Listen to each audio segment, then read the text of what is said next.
মহুয়া, বীজ কানাই, লেখক পরিচিতি। মধ্যযুগের কবি বীজ কানাই পূর্ব ময়মনসিংহ অঞ্চলের অধিবাসী। দল গঠন করে তিনি তৎকালীন লোকনাট্যরীতিতে নাটকের অভিনয় করিয়েছিলেন। বীজ কানাই এক অসবর্ণ তরুণীরা প্রতি প্রণয়াসক্ত হয়ে গভীর দুঃখ ভোগ করেন বলে শোনা যায়। দীনেশচন্দ্র সেনের অনুমান অনুযায়ী তিনি 17 শতকের কবি। তার সম্পর্কে যে প্রবাদ প্রচলিত তাতে জানা যায়, তিনি বর্ণবিভক্ত সমাজে উচ্চবর্ণ তথা ব্রাহ্মণ শ্রেণীর অন্তর্ভুক্ত হলেও নিম্নবর্ণ অর্থাৎ শূদ্র শ্রেণীর প্রতি সহানুভূতিশীল ছিলেন। মহুয়া কালা রচনায় তার যে উদারনৈতিক দৃষ্টিভঙ্গির প্রকাশ ঘটেছে তার মূলে তার ব্যক্তি জীবনের সংস্কারমুক্ত মানবিক বোধ সক্রিয় বলে ধারণা করা হয়।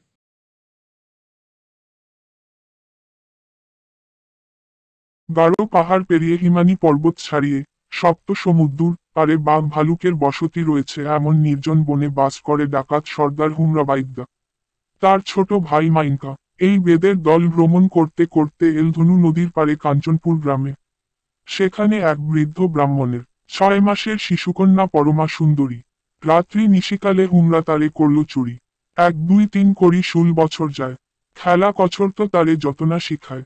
বাইদ্যা বাইদ্যা করে লোকে বাইদ্যা কেমন জনা। আন্দাইর ঘরে থুইলে কন্যা জলে কাঞ্চা সোনা। হাটটিয়া না যাইতে কইনার পায়ে পড়ে চুল। মুখেতে ফুটটা ওঠে কনক চাম্পার ফুল। আগল ডাগল আখিরে আসমানের তারা। তিলেক মাত্র দেখলে কইন্না না যায় পাশুরা। তোতা লইল ময়না লইল আরো লইল টিয়া। মুনির মন টলে যাওয়ার মতো সুন্দরী হয়ে ওঠে সে।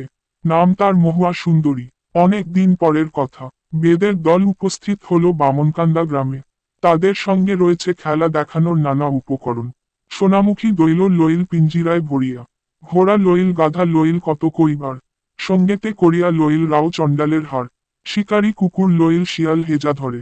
মনের সুখেতে চলে বৈদেশ নগরে। এই গ্রামে বাস করে নদ্দার চাঁদ পূর্ণিমার চাঁদের মতো তার রূপ। মায়ের অনুমতি নিয়ে সে বাইর বাড়ি রমহলে বাইদ্যার খেলার আয়োজন করে। বেদে কন্যার রূপের কথা আগেই শুনেছিল নদ্দার চাঁদ সচক্ষে তা দেখে এবং খেলা কসরতে মুগ্ধ হয়ে মহুয়াকে সে 1000 টাকার শালসহ নানা বশিস প্রদান করে। তাদের উলুয়াকান্দায় বাসযোগ্য ও চাষযোগ্য জমি প্রদান করে। বেদের দলের দিন কাটছিল সুখেই।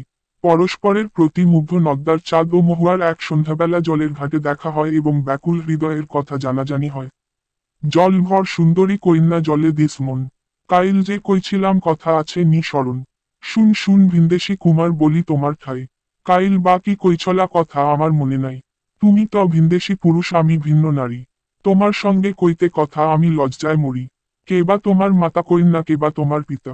এই দেশে আসিবার আগে পূর্বে ছিলি কোথা। নাহি আমার মাতা পিতা গর্ভ সুদর ভাই। সুতের খেওলা ওইয়া ভাইসা বেড়াই। দিন যায় দিবস রজনী আনমনা মহুয়ার মনের খবর জানতে পারে পালঙ্কসি পরামর্শ দেয় ভুলে যাবার। মহুয়া বলে, চন্দ্র সূর্য সাক্ষী সই সাক্ষী হইও তুমি। নদ্দার ঠাকুর হইল আমার প্রাণের স্বামী। বাইদ্যার সঙ্গে আমি যে সই যথায় তথায় যাই। আমার মন বানোদ্ধা রাখে এমন স্থান আর নাই। বন্ধুরে লইয়া আমি ওইবাম দেশান্তরী। বিষ খাইয়া মরবাম কিংবা গলায় দিয়াম দড়ি। এদিকে চিরকেলে ভ্রমণ পিয়াসী বেদের দলের এই গৃহী জীবন বাইদ্যা সর্দার হুমরার ভালো লাগে না। মাইনকার সাথে সে ভিনদেশে চলে যাওয়ার পরামর্শ করে। সময় থেমে থাকে না। ফাল্গুন যায় যায়। নির্ঘুম নদের চাঁদ মধ্যরাতে বাঁশি তুলে নেয় হাতে। সে বাঁশির আহ্বানে ছুটে আসে প্রাণ প্রতিমা মহুয়া। মহুয়া জানায়, শুন শুন নদ্দার ঠাকুর বলি যে তোমারে। এই না গেরাম ছাড়া যাইবাম আজি নিশাকালে। তোমার সঙ্গে আমার সঙ্গে রে বন্ধু এই না শেষ দেখা। কেমন করজা থাকবাম আমি হইয়া অদেখা। আর না শুনবাম রে বন্ধু তোমার গুণের বাঁশি। আর না জাগিয়া বন্ধু পুয়াইবাম নিশি। মনে যদি লয়রে বন্ধু রাখো আমার কথা। দেখা করতে যাইও বন্ধু খাওরে আমার মাথা। যাইবার কালে একটি কথা বললা যাই তোমারে। উত্তর দেশে যাইও তুমি কয়েকদিন পরে। সেই দিনই অন্ধকার রাতে বেদের দল উত্তর দেশে পালিয়ে যায়। সকাল বেলা এলাকার সবাই দেখে বাড়িঘর সবই আছে কিন্তু বেদের দল নেই। খবর পৌঁছে যায় নদের চাঁদের কাছে। আহার নিদ্রা ত্যাগ করে সে পাগল হয়ে ওঠে মহুয়ার সন্ধানে। গভীর বেদনা সত্ত্বেও একদিন ঘুমন্ত মায়ের পায়ে প্রণাম করে বেরিয়ে পড়ে নদের চাঁদ। ঘুরতে থাকে। মাসের পর মাস যে পথে গেছে বেদের দল। সবাইকে জিজ্ঞাসা করে তার মহুয়াকে দেখেছে কিনা।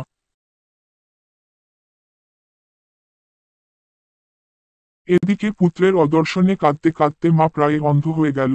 অগ্রহায়ণ মাসের অল্প শীতে কমসাই নদীর পাড়ে নদের চাঁদ মহুয়াকে পেল। আহার নিদ্রাহীন মহুয়া তখন পাগল প্রায়। সংসারে মন নেই, শরীরের দিকে তাকানো যায় না। সেই মহুয়া নদের চাঁদের আগমনে আজি কেনে অকস্মাতে হইল এমন ধারা। 6 মাইশা মরা যেন উঠা হইল খাড়া। বেল ভরিয়া কন্যা করিল রন্ধন। জাতি দিয়া নদিয়ার ঠাকুর করিল ভঞ্জন।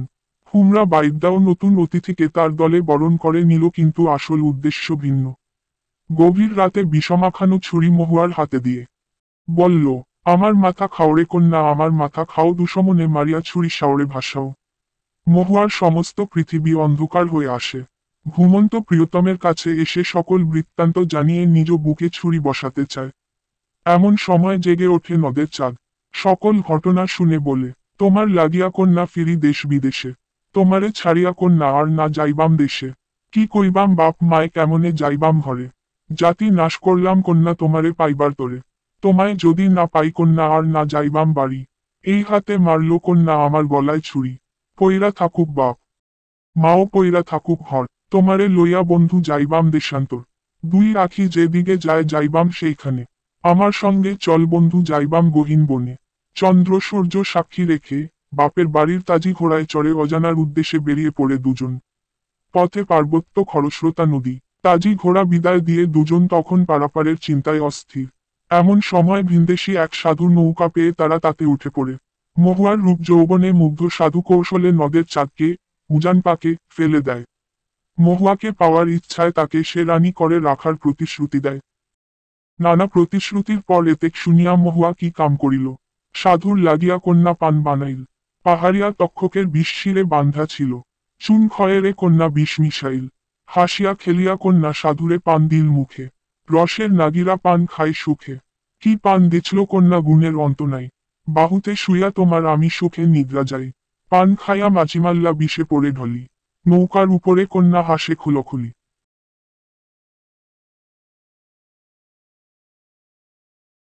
অচৈতন্য সাধুসহ নৌকা ডুবিয়ে দিয়ে নদীপাড়ের বনে প্রিয়কে খুঁজতে থাকে মহুয়া। এক ভাঙা মন্দিরে মুমূর্ষু নদের চাঁদকে খুঁজে পায় সে। এখানেও এক বৃদ্ধ জটাধারী সন্ন্যাসীর কবলে পড়ে মহুয়া। সন্ন্যাসীর হাত থেকে বাঁচার জন্য শেষ পর্যন্ত এক রাত্রে অসুস্থ নদ্দার চাঁদকে কাঁধে নিয়ে বন ত্যাগ করে। অন্য বনে দিনে দিনে সুস্থ হয়ে ওঠে নদের চাঁদ। সুখেই কাটে সময় এই বনদম্পতির। কিন্তু একদিন হঠাৎ বংশীধ্বনি শুনে চমকে ওঠে মহুয়া, চোখ থেকে গড়ায় পানি। নদের চাঁদ ভাবে তার প্রাণ প্রতিমা হঠাৎ এমন বিরস বদন ও চঞ্চল কেন। হুমরা বাইদ্যা ছোটকালে তাকে চুরি করে এনেছে, এটুকুর বাইরে তার জন্ম পরিচয় আজও যে শোনা হলো না। মহুয়া জানায় কালকে যদি সে বেঁচে থাকে তাহলে সে কথা বলবে। বলতে বলতেই ঢলে পড়ে সে। নদের চাঁদ ভাবে মহুয়াকে হয়তো সাপে কেটেছে। সেমতেই সে পরিচর্যা করতে চায়। তখন কান্দিয়া মহুয়া কয়, এই শেষ দিন। সাপে নাহি খাইছে মরে গেছে সুখের দিন। দূর বনে বাজলো বাঁশি শুননাচ যে কানে। আসিছে বাদ্দার দল বধিতে পোড়ানে। আমারও পালং সই বাঁশি বাজাইল। আইজ নিশি থাকরে বন্ধু আমার বুকে শুইয়া। সামাল করিতে পরাণ ইসারায় কহিল। আর না দেখি মুখ পরভাতে উঠিয়া। ঘুম ভাঙতেই দেখে সামনে হুমরা বাইদ্যা দাঁড়ানো। হুমরা মহুয়াকে নির্দেশ দেয় দুশ্মন নদের চাঁদকে মেরে সুজনকে বিয়ে করতে। সর্দার মহুয়ার হাতে তুলে দেয় বিষলক্ষার ছুরি। মৃত্যু আসন্ন জেনে মহুয়া বলে, শুন শুন প্রাণপতি বলি যে তোমারে। জন্মের মতন বিদায় দেও এই মহুয়ারে। শুন শুন মাও বাপ বলি হে তোমায়। কার বুকের ধন তোমরা আইনা সিলা হয়। জন্মিয়া না দেখলাম কবু বাপ আর মায়। কর্মদোষে এত দিনে প্রাণ মর যায়। বলতে বলতে মহুয়া নিজের বুকেই ছুরি বিদ্ধ করে। হুমরার আদেশে বেদের দল নির্মমভাবে হত্যা করে নদের চাঁদকে। অনুশোচনা জাগে হুমরা বাইদ্দার। ভালোবাসার অমলিন স্মৃতি জাগিয়ে রেখে দুজনেই শায়িত হয় এক কবরে। তাদের কবরে টুপটুপ ঝরে পড়ে পালঙ্ক সইয়ের মতো নানা জনের চোখের জল। গদ্যে রূপান্তরিত।